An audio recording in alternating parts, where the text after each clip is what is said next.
Hi friends! Today I'm reading Sewing the Rainbow by Gayle E. Ptiman.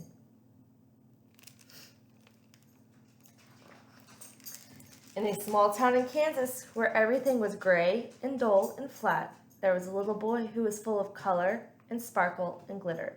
His name was Gilbert.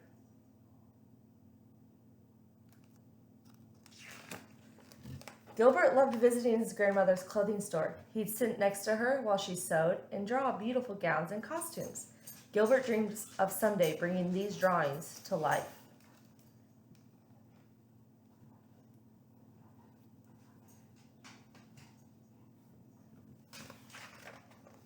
But one day, his father took away his art supplies and tore up his drawings.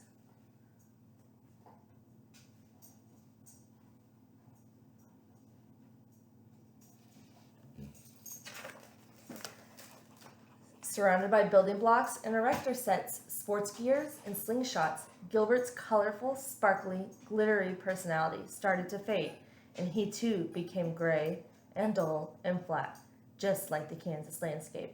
When I grow up, he dreamed, I'll go somewhere that's filled with color.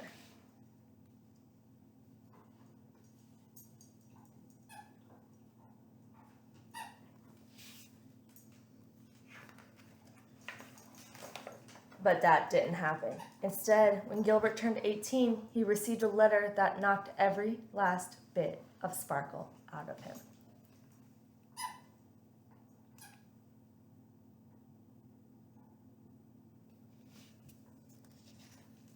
Gilbert hated his dull, flat uniform, and he refused to shoot a gun that they gave him. I won't do it, he said. I'm not carrying a gun. They made him do push-ups, and they called him ugly names.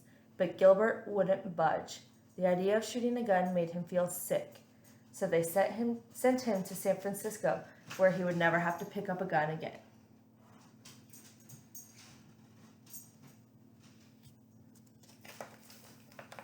The day Gilbert arrived in San Francisco, he saw magic. Instead of gray, dull, flat landscape of Kansas, there were rolling green hills, the shimmering blue bay, and a cool white fog wafting over the Golden Gate Bridge. Gilbert was home.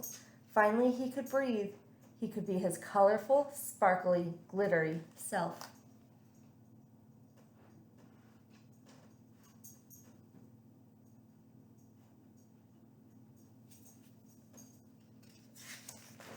He thought about his grandmother's clothing store. He thought about the drawings his father tore up, and he realized he wanted all of that back.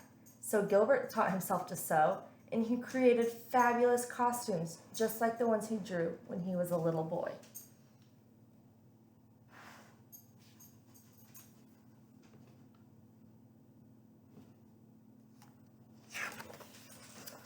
Word got around fast. He sewed regalia for Mama Jose and her imperial court. He sewed costumes for famous singers like Sylvester, and he sewed banners for protests, marches, and rallies. Gilbert's creations were everywhere. He was making the city more and more colorful by the day.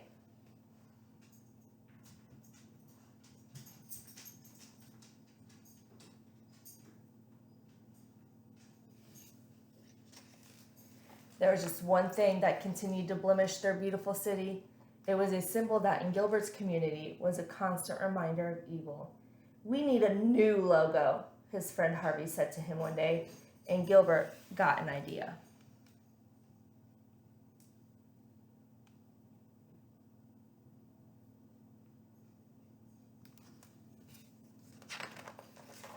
He bought huge bolts of cotton fabric, buckets of dye, and a lot of thread. Then he gathered up all his friends and got to work. They cut the fabric into long strips, dyed them in big trash cans, then headed to the local laundromat to rinse and dry the strips. They ironed the creases so the fabric was nice and smooth. Then Gilbert began to sew, and they worked until dawn.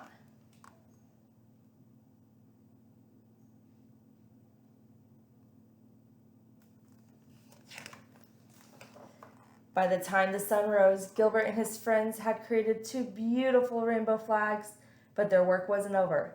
A flag belongs in the wind, Gilbert said. The big day arrived. A crowd gathered in front of City Hall. Gilbert held his breath. Would people understand his flag?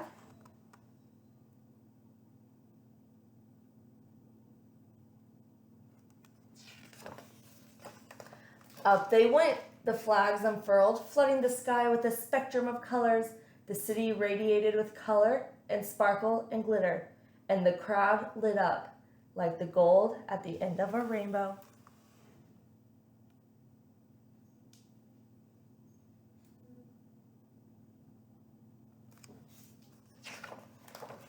Today, the rainbow flag is everywhere, even in the small town in Kansas where Gilbert grew up.